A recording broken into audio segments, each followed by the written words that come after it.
Hello everyone, welcome back to our YouTube channel. In this video we are starting from this we have seen that one or more new substances are produced in a chemical change. In addition to new products, the following may accompany a chemical change.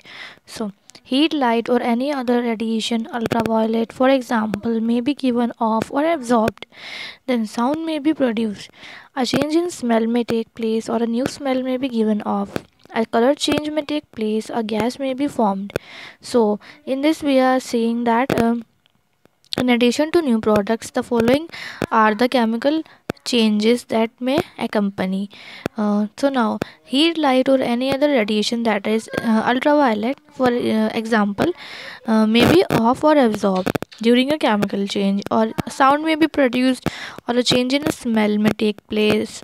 Then change in color may take place, or a gas may be formed. So let us look at some examples. You saw that burning of magnesium ribbon is a chemical change. Burning of coal, wood, or leaves is also a chemical change. In fact, burning of any substance is a chemical change. Burning is always accompanied by production of heat.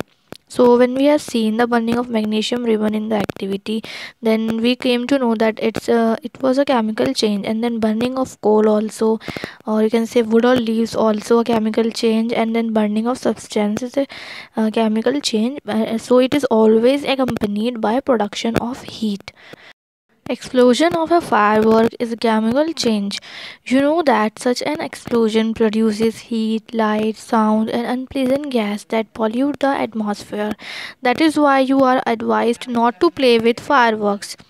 When food gets spoiled, it produces a foul smell. Shall we call this change a chemical change?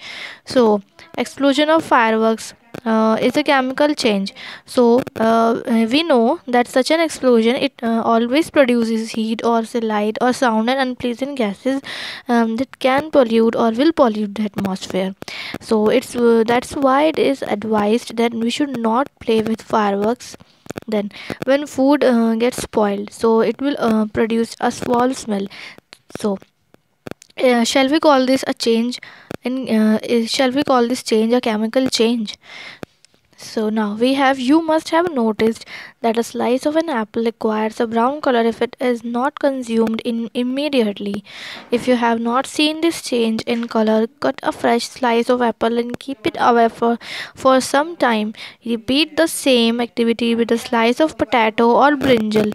The change of color in these cases is due to the formation of new substances. Are not these changes chemical changes? Then in chapter 5, you neutralized an acid with a base. Is neutralization a chemical change? So we always notice that when we cut a slice of an apple, then it always requires a brown, or you can say a reddish brown color if it is not consumed immediately. So if we have seen this change in color, then we should cut a fresh slice of apple and we should keep it away for some time. Then we have to repeat same activity with a slice of potato or brinjal.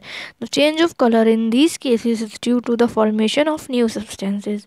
So we have to find out that these are a chemical change or not. So google it and find your answers yourselves. Then so that's it for this video. Now we are going to start the rusting of hair in the next video.